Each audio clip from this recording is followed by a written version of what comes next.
Agro e prosa, apresentação Divino Ronaldo. Bom, gente, fazendo um balanço da nossa discussão hoje, vocês tinham participado já na parte da manhã, quando a gente pôde discutir um pouquinho, com bastante intensidade, a questão externa, de geopolítica, de como é que estamos, para onde vamos, e, enfim, toda a complexidade do tema, o momento vivido. Depois nós tivemos um outro painel, foi após o almoço, o posicionamento do Brasil nessa nova realidade de blocos, como é que o Brasil se posiciona, e aí a gente conversou sobre isso também. E depois a gente teve agora no final um balanço importante a respeito do financiamento da produção, do mercado de capitais, como é que isso está, como é que está evoluindo, vamos dizer assim, a questão legal, né? O Jornal do Jardim pôde relatar como é que os projetos estão sendo conduzidos, que ponto estão. Eu acho que a avaliação é muito interessante, eu fiquei muito satisfeito com a qualidade do pessoal que esteve hoje debatendo, nível alto. Segundo, com a presença de uma plateia realmente muito seleta, muito ligada aos temas, pude falar com muitos deles. Sinto que esse é o caminho. Acho que, vamos dizer assim, nós pudemos o tempo todo caracterizar a nossa abertura como setor privado, junto com outras entidades que estão conosco, para um diálogo mais efetivo junto ao governo federal, não só pensando na COP30, mas também nessas parcerias todas que a gente vem conversando. Pudemos debater com intensidade a questão da União Europeia, da forma unilateral que ela veio conduzindo as coisas, um recuo que eles tiveram em função das pressões internas, quer dizer, de alguma forma não houve uma consulta, pelo jeito também interna, devida, e de alguma forma um certo recuo. E o entendimento claro que tivemos, o Roberto já pode falar um pouco mais sobre isso, mas nós sentimos, mesmo depois da reunião, a posição dos norte-americanos em relação a desmatamento, as pressões do que seria o Green Deal. De algum modo, comentar com vocês que o desafio é muito grande, mas dá para sentir perfeitamente que a gente está bem posicionado, digamos assim, para esses desafios. E porque temos, antes de mais nada, uma capacidade competitiva realmente extraordinária. Não são muitos os países que desenvolveram, digamos assim, a ciência no campo do mundo tropical.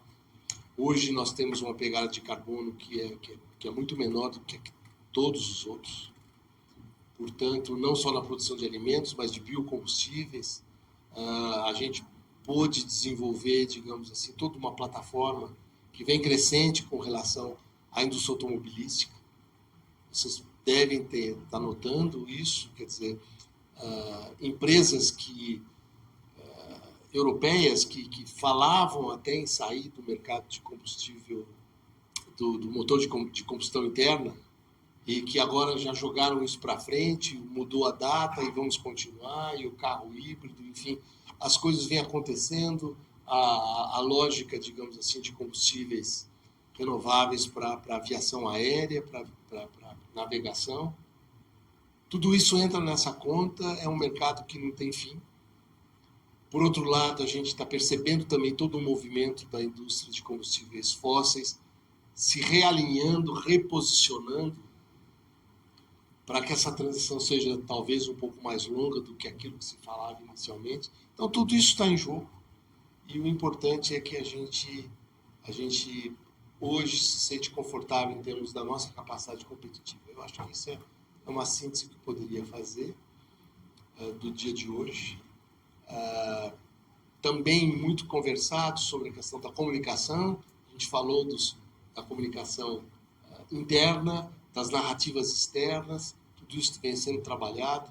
O Ingo e eu tivemos com a Embrapa, conversamos isso com o Roberto, que está lá em contato com as universidades norte-americanas, para que a gente possa vir a ter uma revista, um magazine sobre tecnologia tropical, sobre os trópicos, não só na área do agro, mas também na área da saúde, quer dizer, que a gente possa realmente ter a publicação dos grandes, dos textos importantes científicos que a gente tem produzido. A gente tem tido uma certa dificuldade de publicação, a gente espera que isso aconteça, digamos assim, inclusive com conselhos dessas revistas, com os grandes cientistas internacionais.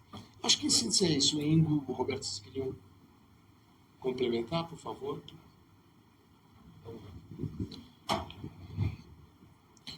A proposta da BAG nesse congresso foi trazer o tema da biocompetitividade. Essa é a proposta. E a provocação foi a construção de alianças dentro de um cenário que a gente está vendo. No final desse dia, a sensação pessoal que eu tenho é de que é uma proposta que a ABAG fez. Né? Então, tem uma certa audácia nisso, se essa proposta vinga ou não vinga, ou as pessoas trabalham, digamos, essa proposta com os mesmos argumentos anteriores. E a percepção é não. A percepção foi que foi pego essa proposta da biocompetitividade. Os dois governadores, para surpresa minha, falaram de futuro, porque normalmente se fala daquilo que se resolveu, daquilo que já está em andamento. Nos painéis você percebia que essa proposta estava sendo levada em consideração no debate, de uma maneira criativa, de uma maneira aberta, alguns mais céticos, outros mais construtivos e positivos.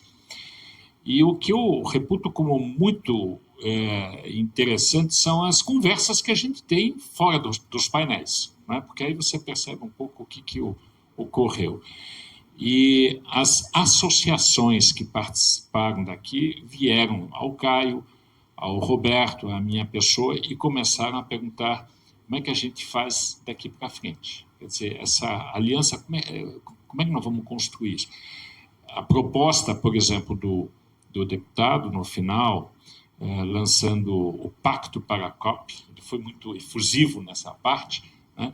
É um chamado. Né? Então, as propostas vão ser assim, vamos junto, vamos conversar um pouco como construir isso. Não vai haver um protagonismo de uma entidade sobre a outra. Nós temos aqui o Instituto do Pensar Agro, que estava lá, a Frente Parlamentar, nós temos a Fundação Getúlio Vargas, nós temos a Embrapa. Então, essas entidades perceberam este convite e que, para mim, pessoalmente, foi uma repercussão não esperada, tão positiva, de que vamos caminhar, vamos começar a trabalhar. E agora o Caio e a equipe aqui da BAG vão ter um trabalhão para ver como é que a gente costura essa história. Bom, o que eu vou dizer que vocês não disseram já, né? Sabe, hoje me perguntaram por que essa minha proximidade da BAG, né? Por que nós começamos essa parceria, esse projeto. E eu acho que, voltando lá atrás, quando nós começamos a conversar sobre isso, eu acho que ficou claro que o que quer que nós estivéssemos fazendo não estava funcionando. Né? A expectativa era de que as acusações, os fake news contra o que é agricultura brasileira, o que é agropecuária brasileira, etc., que os fatos e a realidade iam emergir, né? E que essa vaga ia passar. E a outra percepção também era de que essa agenda climática e ambiental era uma moda, era uma coisa tal, que depois, com mudanças políticas, isso também ia passar. Né? E nem uma coisa é verdade, nem a outra. Né? E para mudar essa realidade, eu acho que a gente precisa de uma visão estratégica que leve a essa maior harmonização de posições e de narrativas e de visão dentro do Brasil e que leve a uma articulação internacional que permita fazer uma reversão, eu até diria, desse movimento de políticas públicas arbitrárias, unilaterais, que vem com muito protecionismo embutido, não tenho a menor dúvida disso. E isso, da primeira vez que nós conversamos sobre isso, mesmo no Congresso no ano passado, nós colocamos esses pontos sobre a mesa, e a percepção que eu tive naquele momento, já se vai um ano, né? Já se vai um ano. Foi que a maioria das pessoas não entendia o que a gente queria dizer. E aí a gente ainda ouvia muitas expressões, muitos pronunciamentos, ainda na linha muito reativa, né? Um ano depois, eu acho que nesse congresso, a percepção que eu tenho é que já houve uma mudança muito significativa na cultura das lideranças. As pessoas já entendem mais o que a gente precisa fazer, já estão mais dispostos a dedicar o tempo, os recursos humanos, para fazer isso acontecer. Você não muda a cultura de um setor, de um país, muito menos da comunidade internacional, de uma hora para outra. Isso é um processo. Mas esse processo, por mais longo, por mais difícil que seja, também não pode te levar à inação, né? Dizer, é tão difícil, não vai acontecer, não vamos deixar. Não, é possível fazer. Nós já vivemos várias situações no Brasil, eu mesmo como negociador, situações que pareciam impossíveis e que nós conseguimos fazer uma agenda se transformar de uma forma ou de outra. E eu estou convencido, depois do que eu ouvi aqui, da disposição e das parcerias que foram propostas aqui, que nós vamos fazer isso de novo e vamos conseguir virar esse jogo. Mas é um processo e eu estou muito positivo com esses passos que nós estamos tomando até agora.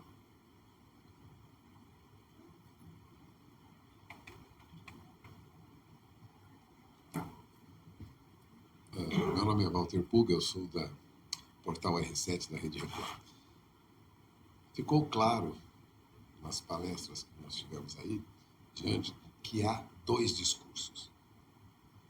O empresariado, isso foi dito pela CNN, o empresariado vai ao mercado, vai no exterior, desmente boa parte das fake news, das acusações, prova, e em seguida, pessoas até ligadas ao governo, ou grupos ligados ao governo, também desmontam isso no exterior. Isso é evidente para o senhor, que já está no exterior atuando? Olha, o que a gente chama, às vezes, de cacofonia, né, de discurso no exterior, isso não é novidade, isso não é de hoje. E não é só desse setor. Eu já vi isso acontecer muitas vezes. Mas quase sempre, quando isso acontece, é falta de diálogo, é falta de conversa, é falta de tentar harmonizar, ter uma visão comum, né? E eu estou absolutamente convencido de que, com as lideranças engajadas, tanto no governo quanto no setor privado, que essa harmonização de visão e de narrativa ela é possível. Porque eu não ouço nada que seja absolutamente incompatível uma coisa com a outra. Há diferenças? Há. São irreconciliáveis absolutamente? A meu ver, não. Não são. É uma questão de sentar e explicar melhor, entender melhor o que o outro lado está falando. Isso, internamente, nós precisamos fazer esse exercício. E eu participei de várias reuniões ao longo do dia, e foi muito curioso, porque esse tema foi levantado algumas vezes, mas nunca foi levantado assim da maneira, tá vendo, não tem jeito, olha só o que está acontecendo. Não, era, olha, estão falando coisa, não é bem assim, eu acho que não entenderam bem. Eu acho que essa disposição de tentar dialogar, de procurar encontrar uma visão comum, ela existe. E isso, para mim, é o mais importante.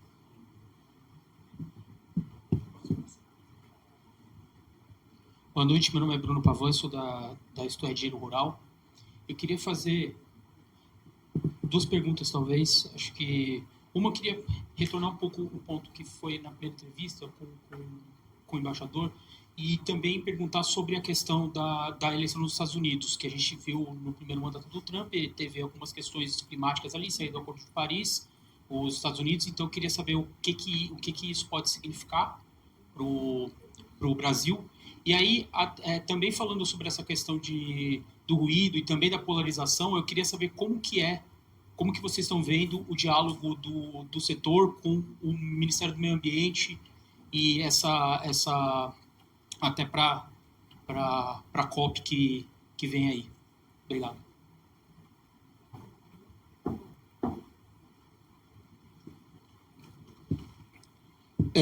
É muito interessante o que a gente pôde nesses 2 dias aqui, para ser muito, muito direto para você.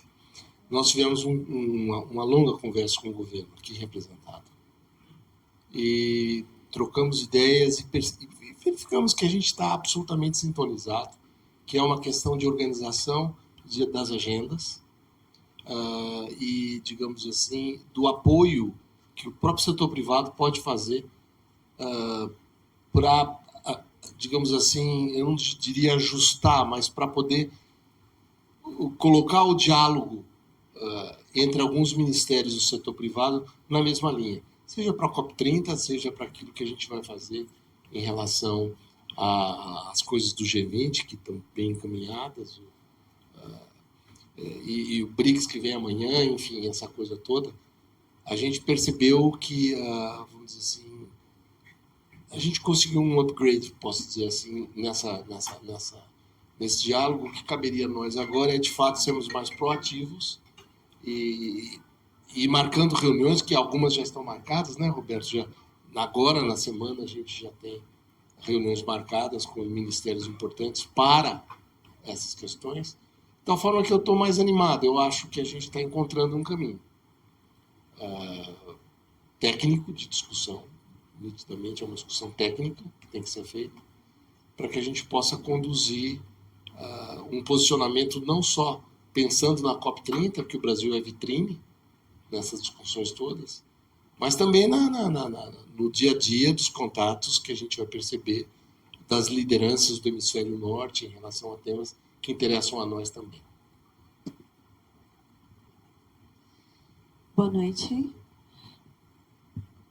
Sim, tudo bem? Bom, tomando um pouco desse...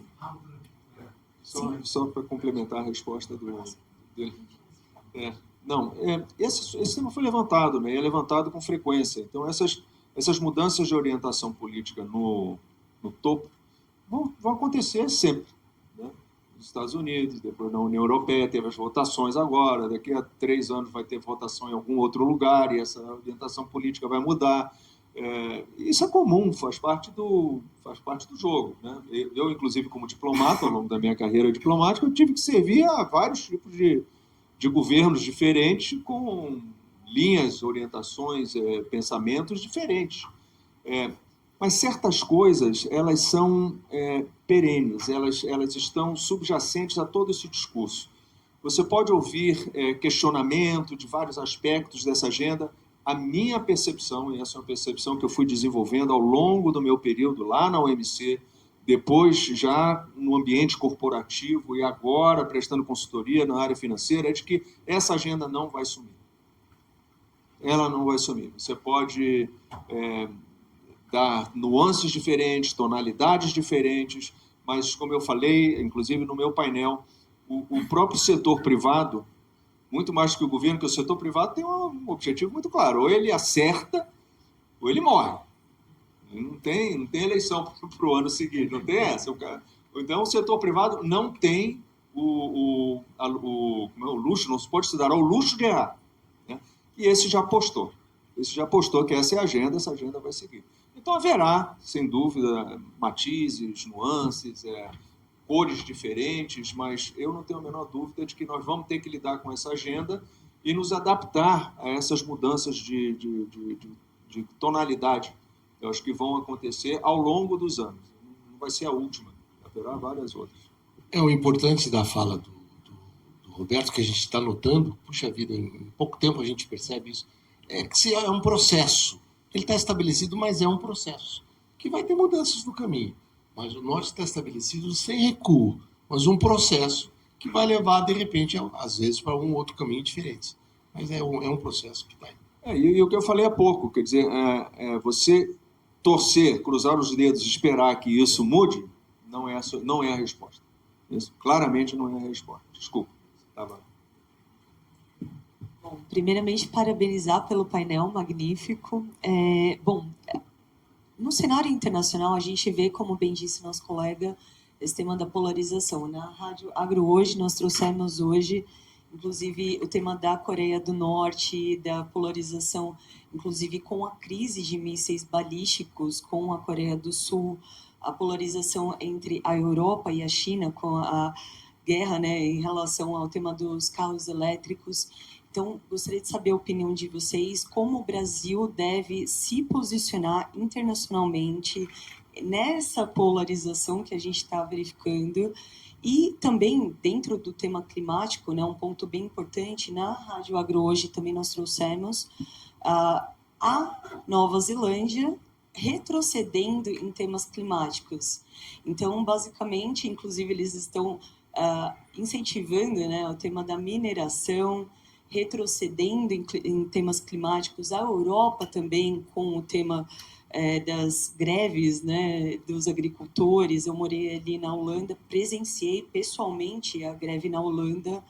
Então, como o Brasil e a ABAG está se posicionando internacionalmente em relação a esse tema climático? Nós podemos exigir internacionalmente que esses países também cumpram as exigências que eles colocam para o Brasil?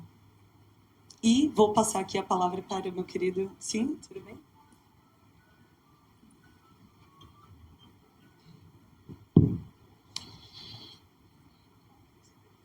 Eu acho que o Brasil está fazendo uma série de realizações, ou está realizando circunstâncias que se veem como evoluções e posicionamentos. Então, nós da agroindústria, você tem evoluções muito claras em relação a não só a produtividade, mas também a indicadores que estão voltados à sustentabilidade. E na sustentabilidade não é só a parte ambiental, é a parte social. Então, insisto nisso, que nós temos, a sociedade brasileira optou, e é desde o governo Fernando Henrique, se você pegar a Bolsa Família, passando por 7, 8 governos com formas, matizes diferentes, foi uma preocupação para ter uma renda mínima, né? E essa renda mínima foi dedicada à mulher e ela, com essa renda mínima, ela foi fazer o seu gasto na sua comunidade, com os preços daquela comunidade e com a sua preferência. Então, não é uma subvenção local.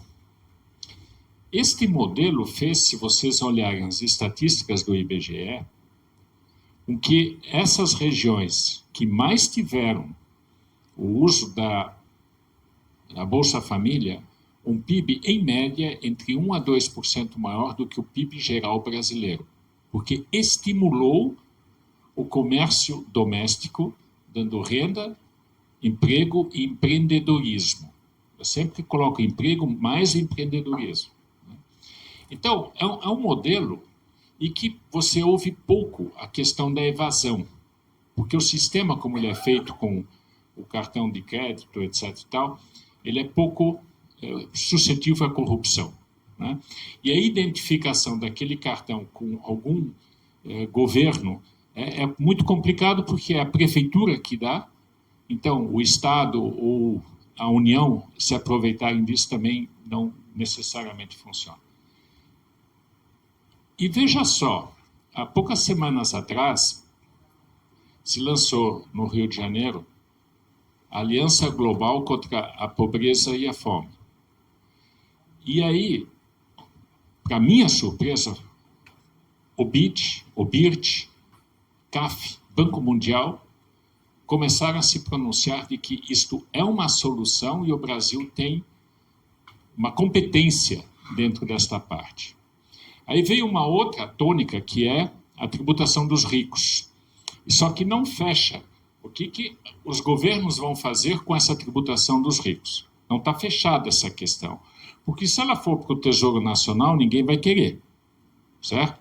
Agora, se ela for direcionada para uma atuação dentro de um organismo multilateral, pode ser. E por que não fechou? Porque o Brasil quer uma renovação das instituições multilaterais. E é o Banco Mundial, o FMI. Então, ele não quer posicionar tudo ali. Ele tem os BRICS também. Então, essa é uma discussão, no meu entender, surpreendentemente inteligente. Então, começa a se perceber de que existem circunstâncias, isso não é um mérito de um governo, isso é um mérito da sociedade brasileira. Isso eu quero frisar muito, porque é um mérito de todos nós aqui.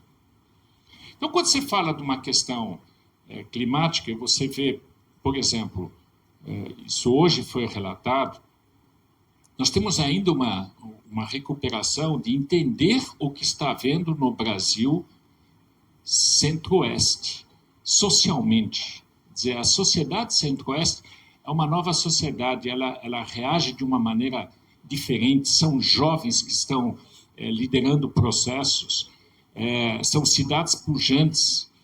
Então, quando a gente viaja para essas cidades, a gente se surpreende. Isso não tem nada a ver com São Paulo, com Rio, com Belo Horizonte, o que for. Né? É um novo país que surge nessa maneira.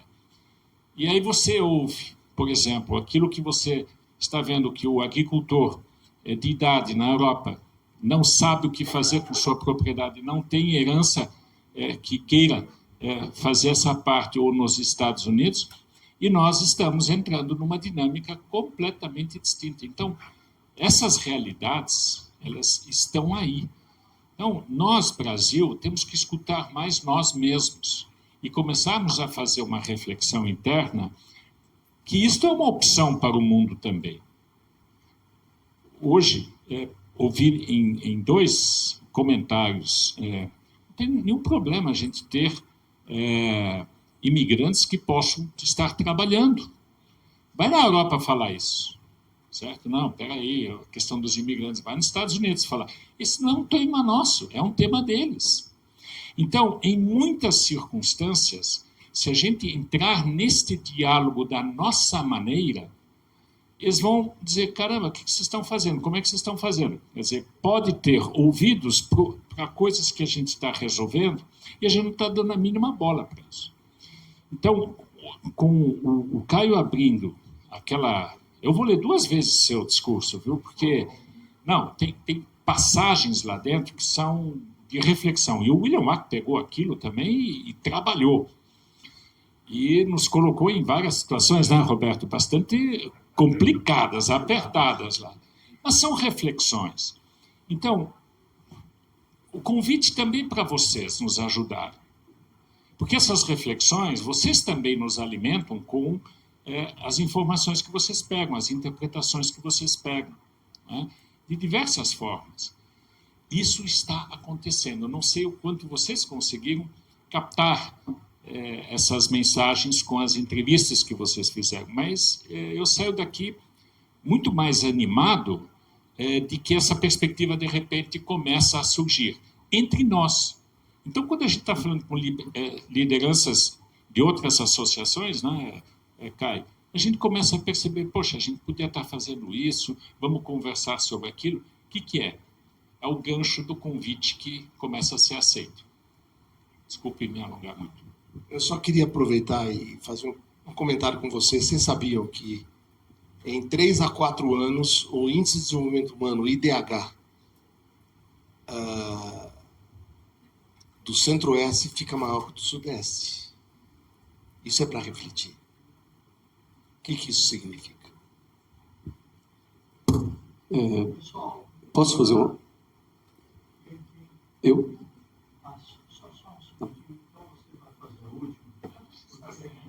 Vocês acham que tem compromisso, né?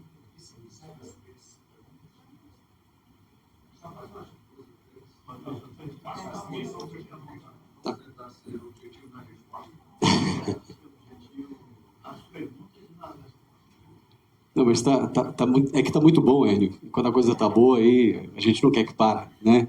Meu nome é Divino Ronaldo, eu sou de Rio Verde, Goiás, Rádio Morada do Sol FM. Um mês, Rádio Agro Hoje também, podcast Agro em Prosa. E, realmente, o Centro-Oeste é um fenômeno diferenciado. Eu vivo isso na minha cidade, eu vivo isso no meu dia a dia, né? E a gente vê que quando a gente fala do agronegócio do Centro-Oeste para cá, a gente percebe que muitas vezes o Sudeste ele não conhece, principalmente numa cidade como São Paulo, não conhece o agro, não tem a mínima noção do que se trata, né? Mas a pergunta é a seguinte: num evento da relevância desse evento de hoje, o ministro da Agricultura não deveria estar aqui. O mapa estava, mas o ministro da Agricultura não estava. Deixa eu só responder, nesse caso específico, Pois não. ele viria, mas ele foi obrigado a ir para a reunião no Chile, entre o governo do Brasil e do Chile, a pedido do presidente da República, então ele não pôde vir. Mas mandou sim, que é o número 2 dele. Mas ele não veio por isso. Por azar, coincidiu a reunião nossa com a reunião Chile-Brasil lá no Chile. Tá. E a segunda questão, são quase 200 países no mundo. O Brasil tem aberto, inclusive o governo tem divulgado que está abrindo mercados toda semana, né? Mas a gente precisa tanto da Europa assim, para precisar não é muito esforço para um cliente que é grande, que tem dinheiro, mas com tantos outros clientes que estão aí, que eu imagino que deve estar precisando de comida, de alimento da mesma forma, e que não tem o nível de exigência que a Europa tem? A Europa, essa é uma pergunta que a gente pega com alguma frequência, tá? A Europa, ela é um mercado importante, não é um mercado a ser desprezado, né? Mas não é... Bom, então, aqui temos, né? O segundo maior destino das nossas exportações. Isso não é pouco, mas o que a gente não pode ignorar é que a Europa é também um polo de irradiação de ideias e de políticas públicas, né? Hoje, a agenda climática, a agenda ambiental, está sendo muito ditada pelo que está acontecendo na Europa, pelas políticas públicas que estão sendo adotadas lá, e que outros países, mercados importantes nossos, estão copiando. E estão começando a aceitar isso como sendo uma verdade global, o que não é. Tem várias políticas públicas que funcionam para a Europa, várias coisas que funcionam na Europa, no modelo deles, com aquela sociedade, com aquele tipo de desenvolvimento econômico, social, estrutura produtiva, tamanho de propriedade, infraestrutura, logística, tudo isso que funciona para as características europeias, né? Então, você não pode ignorar o fato de que simplesmente transplantar esse modelo e essas políticas, como, por exemplo, a agricultura orgânica, não tenho nada contra a agricultura orgânica, mas ela não é a solução para a agenda climática. Se você transformar o mundo inteiro em agricultura orgânica, você vai devastar todas as florestas do mundo, porque a área plantada vai ter que ser exponencializada, porque a produtividade da agricultura orgânica é muito baixa, né? Então, não é a resposta. Agora, se nós formos reduzir a conversa com a União Europeia apenas ao mercado que nós colocamos lá, eu acho que é não entender a importância que a Europa tem como polo irradiador de ideias e de políticas públicas. Eu acho que essa consciência nós temos, né? E estamos tentando evitar isso. E muito do que acontece é isso que você acabou de falar, é de não conhecer o Brasil. Tem a má intenção? Tem o oportunismo para colocar o protecionismo? Não tem a menor dúvida. E eu digo isso para eles, diretamente. Não tem nenhum problema em falar isso. Agora, há muito desconhecimento também. E há muita também a busca pela resposta fácil, né? Eu tive uma vez conversando com uma representante de uma entidade não governamental, e eles estavam... Porque eu sinceramente estava querendo entender, né, certas coisas. Estava perguntando sobre quais são as políticas que eles achavam que eram condizentes e produtivas, etc. E claramente havia a noção de que mover para a transição para a energia limpa era muito importante, e nesse contexto, até automóveis elétricos, carros elétricos, geração solar, eólica, etc. Muito disso você precisa... Eu perguntei, eu falei, olha, quase tudo isso que você falou precisa de meios de armazenar energia, né? Quer dizer, você precisa de baterias, você precisa de uma produção de meios de armazenamento de energia, assim, várias ordens de magnitude acima do que existe hoje, né? Para isso, nós vamos precisar de minerais, nós vamos precisar de metais nobres, de terras raras, uma série de outras coisas. Isso vai ter muita mineração. Como é que você acha que a gente deve proceder para abastecer essa demanda? E para minha surpresa, a resposta foi: não, aí não pode. Eu falei: olha, mas peraí, como é que você vai viabilizar tudo isso sem baterias, sem formas de armazenamento de energia? Ah, não, tem que encontrar uma solução, mas aí não pode. Eu falei: não é assim, aí não dá. Aí acabou a conversa. Aí, para mim, acabou a conversa. A conversa precisa que você entenda a complexidade das soluções, né? Então, qualquer pessoa que queira conversar, e eu acho que isso é difícil também para o repórter. Eu, no começo da minha carreira, no Itamaraty, tinha alguma dificuldade, porque a área comercial é muito árida, né? E muitas vezes os jornalistas não entendiam, saíam matérias que não eram adequadas, e às vezes, eu era jovem, muito jovem, e às vezes reclamava do meu chefe, e ele falava: não, é que esse pessoal não entende. Eu falava: mas eles não entendem por algum motivo, provavelmente porque a gente não está explicando, né?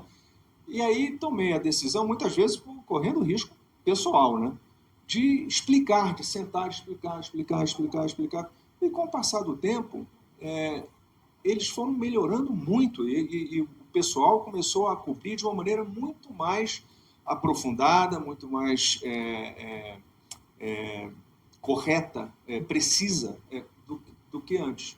Eu acho que esse é um desafio que a gente enfrenta na área climática e ambiental, porque tem muita coisa nova, tem muita coisa ainda mal absorvida, inclusive pela imprensa internacional. Então a gente vê muita coisa que sai por aí que não reflete a realidade. Nós temos que ter, no Brasil em particular, a preocupação de não ler, não aceitar o que é dito pelo valor de face. E um pouco além. É isso mesmo? Será que esse pessoal está falando? Será que é isso mesmo? Vamos olhar um pouquinho mais a fundo? Liga, nós estamos dispostos a ouvir, perguntar, tem dúvida. Liga para a gente, pergunta: é isso mesmo? Vai ter horas que é isso mesmo. E aí vamos ter que resolver. Vamos ter que encontrar uma solução, né? Mas ser um pouco mais críticos e não aceitar a narrativa fácil. Acho que esse é um grande desafio que responde um pouco à sua pergunta, né? A narrativa fácil, ela tem apelo, né? E você não precisa explicar muito, né? E é facilmente absorvida. A opinião pública absorve isso com muita facilidade. Mas, não na minha opinião, é um desserviço ao Brasil. Prometi que ia ser conciso e não fui, né? Então, rapidinho. Eu sou Sandra Santos, faço um programa na Rádio Agro hoje e também trabalho no SBT, desenvolvi o projeto SBT Agro lá. A gente fez uma recente entrevista e também vimos essa informação recente que existe um combustível sustentável para aeronaves que é feito através de uma fruta nativa aqui do Brasil, chamada da macaúba. Então, considerando ela como a nova soja brasileira, eu queria ter um feedback do senhor, se está sendo considerado isso, né, para a expansão da macaúba, que por hectare ela produz muito, né, do óleo e está sendo aportado. O pessoal dos Emirados Árabes estão investindo mais de 15 bilhões para uma produção, né, de grande escala. Então, parece que já está sendo produzido lá na Bahia e Mato Grosso. E aí, se isso vai estar sendo pensado em expandir para o resto do Brasil, né? E se ela chega como a produção de soja, como que a gente está vendo esse cenário? É importante, a gente está ainda em fase de desenvolvimento. Na verdade, você tem ainda plantas testando alternativas, assim como se tem a cana, o milho, a soja, também, digamos, óleos vegetais, como a soja, macaúba, o que for, todos têm uma característica de formulação química que é ajustável ao objetivo do chamado SAF, que é o Sustainable Air Fuel, né? Que é assim como também para o marítimo, para os navios, é a mesma história. Então, o grande potencial do chamado biocombustível é a facilidade com a qual você encaixa esse produto no motor que vai substituir o que hoje é diesel, o que hoje é o querosene de aviação, o que for. Então, tudo isso está sendo testado. Eu acredito que óleos vegetais têm uma facilidade enorme para isso, porque, por causa da formulação química do óleo vegetal, ele é muito parecido com o hidrocarboneto, então é mais fácil. Mas a capacidade competitiva de produtos como o etanol, vamos dizer assim, como capacidade de competitividade econômica, escalabilidade, né? Já está aí, quer dizer, em países como Estados Unidos também. Então a gente vai ver isso sim. Eu acho que é uma riqueza um país como o nosso ter essas opções todas, para ver qual delas é que vai ganhar a medalha de ouro, né, no final. Boa noite, Gabriel Nascimento, da Safras News de Porto Alegre. Eu queria voltar numa questão que foi, acho que, bastante comentada em várias das respostas de vocês, que é justamente essa questão, como o Azevedo falou, da cacofonia no discurso, ou das dificuldades de compreensão de lado a lado. O Congresso aqui da ABAG, um dos maiores do Brasil, ele é um espaço, eu acho importante, né, de debates sobre o setor, mas eu fiquei com a impressão, principalmente estando aqui hoje, que apenas o lado do agro foi discutido e foi ouvido, no sentido de que as pessoas que estavam na plateia ouviam algo que já tinham ouvido antes ou de alguma maneira repaginada e teriam uma maior facilidade de compreender porque é uma realidade na qual estão inseridas. Mas assim como o lado de lá tem uma dificuldade maior de entender o que o agro está querendo dizer, e vocês também falaram que de alguma maneira existe uma dificuldade do agro de entender o lado de lá, uma falta de discurso, uma falta de diálogo. E eu não falo nem de questão de governo, nem necessariamente política, apesar da gente saber que existem lados políticos envolvidos também. O Congresso da ABAG não seria também um espaço para ouvir o outro lado, para que entidades, ONGs, organizações das mais diversas, de movimentos sociais, do que fosse, estivessem aqui presentes, seja no auditório, seja no palco, durante esses debates? Não seria também um espaço para esse encontro de ideias? As perguntas estavam abertas, tanto pela internet quanto pelo público. E você deve ter visto que nos pódios nós sempre tínhamos uma das nossas assistentes entregando as perguntas que vieram do público aos moderadores. Então, o William Watt teve um calhamaço de questões, né? Então, a interação com o público foi possibilitada. E algumas destas perguntas surgiram, né? Ponto 2. Eu mesmo falei com, no mínimo, 3 ou 4 entidades, NGOs. Uma, por exemplo, eu vou te dar uma dica, que está pretendendo fazer um trabalho aqui na periferia de São Paulo e no Rio de Janeiro para motivar jovens ao agro. Eles dizem assim, poxa, se esse pessoal soubesse o que é o agro, porque não tem essa possibilidade, eles ficam no círculo vicioso das grandes cidades. Como é que eu posso fazer? E a gente interagiu imediatamente, a Nina aqui também, agir com várias outras pessoas, fala com ele, fala com ele, fala com ele. Então, isso o Congresso possibilita. Então, existem, sim, várias entidades que estavam presentes e que interagiram, né? Desculpa, só para aproveitar a tua pausa da respiração, eu falo também, nesse caso, a gente estaria falando sobre o agro levar a sua versão até o jovem da cidade, de alguma maneira que sim, tem a sua importância, mas eu também digo do agro escutar as versões do que vem seja da cidade ou de outros movimentos do campo, porque também a gente sabe que Entendi. existem as questões em disputa, os conceitos em disputa na Claro. política, na economia, eles estão aí. Então a questão é justamente essa. Eu não falo, por exemplo, de perguntas que possam vir da internet, eu falo de alguém que estivesse sentado no debate, trazendo as suas ideias, justamente para que a plateia também pudesse ouvir e formar também o seu pensamento a respeito Sem de algo dúvida. que normalmente não recebe. É uma sugestão que eu vou levar. Boa ideia. Obrigado. Só para agregar, pelo menos a minha experiência tem sido que quando você está tentando formar uma opinião ou uma posição, ter uma visão estratégica, tem vários círculos de conversação. Eles não é um círculo só. Você bota todo mundo e aí resolve todo mundo ao mesmo tempo. Com frequência você senta, por exemplo, eu não acho, deveria discordar quando você diz que a plateia toda sabia o que estava acontecendo, tinha a mesma visão. Eu acho que não, isso é um processo. Dentro do próprio agro, há visões diferentes sobre o processo, sobre para onde vamos, qual é a rota, qual é o caminho que deve ser seguido. Uma parte do exercício é tentar ver se nós temos uma posição comum. Se o agronegócio entende qual é o caminho, qual é a rota, qual é a estratégia. São decisões difíceis, são decisões extremamente difíceis por causa da própria complexidade do tema.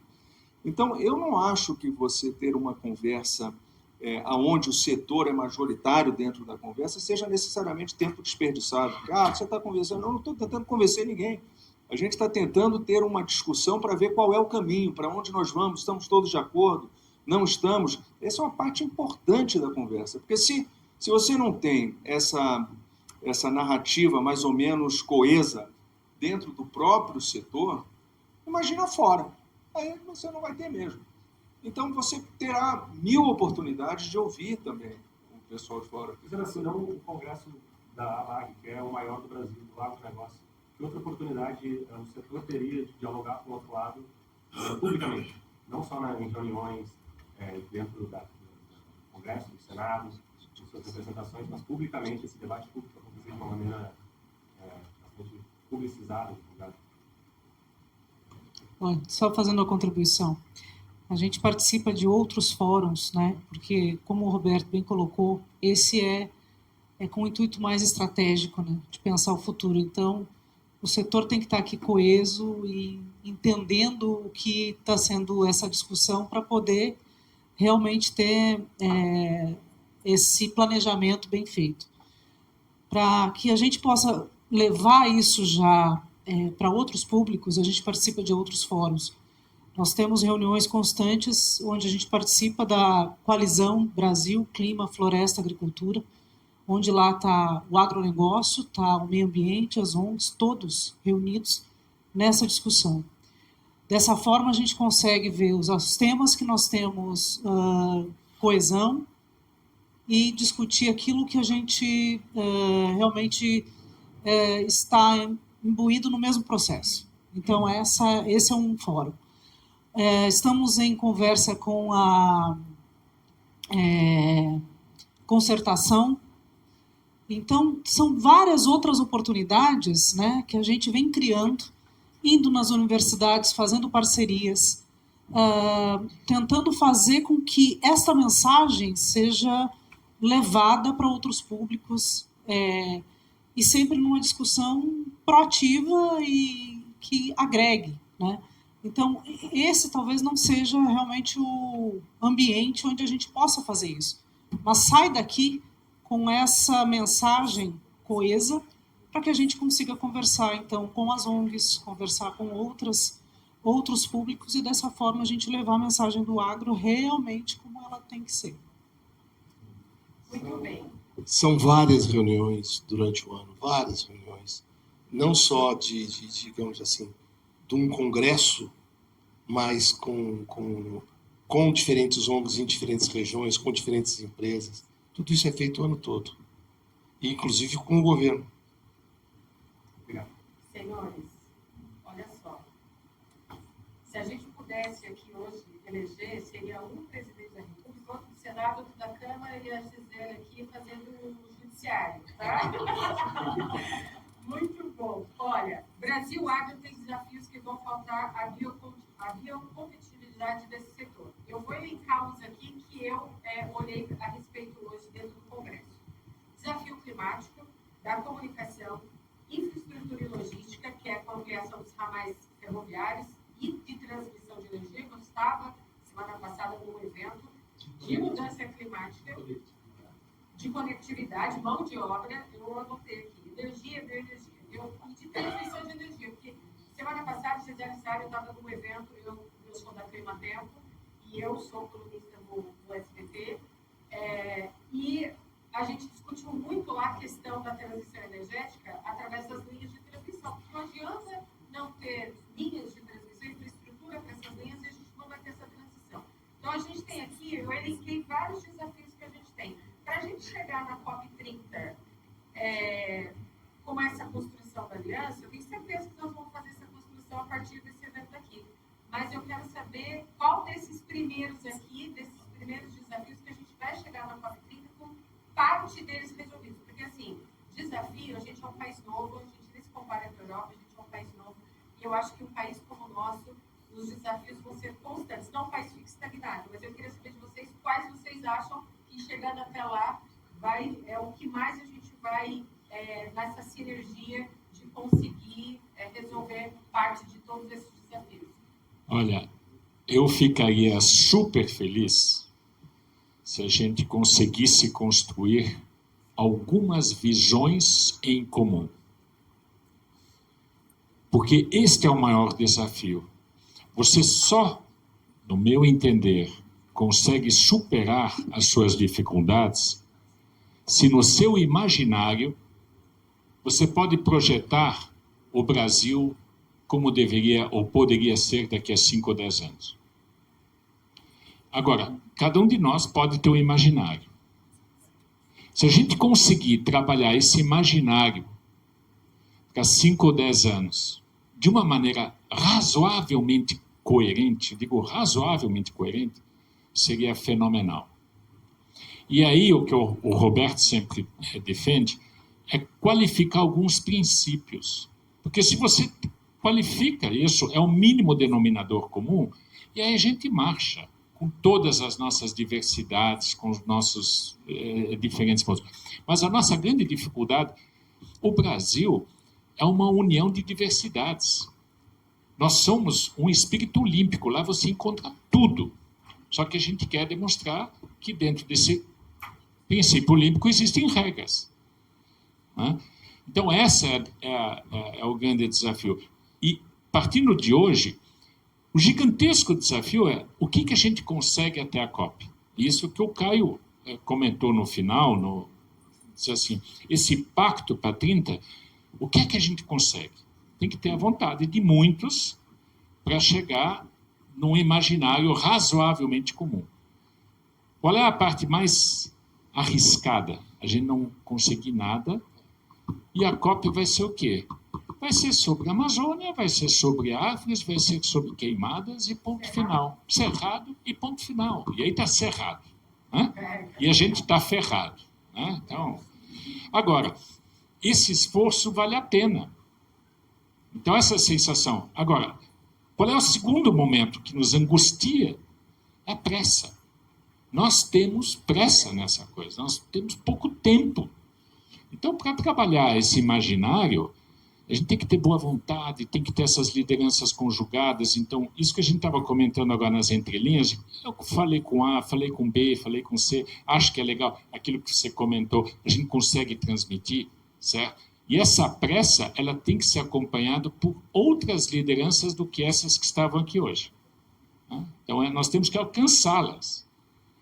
O importante é a gente chegar na COP30 com uma posição conceitual definida de país. Por isso que eu falei tanto hoje, tantas vezes, de diálogo, de relacionamento público-privado, para que a gente tenha uma posição comum. Se nós conseguirmos ir para a COP30 com uma posição comum de governo, é uma vitória extraordinária. E a gente está alavancando isso para frente, porque o tempo está em cima da gente aqui. Vamos encerrar então agora? Então eu queria, gente, muito obrigado. Desculpa a gente estar saindo correndo, mas estão nos esperando aí. Queria agradecer muito a participação de vocês, fundamental.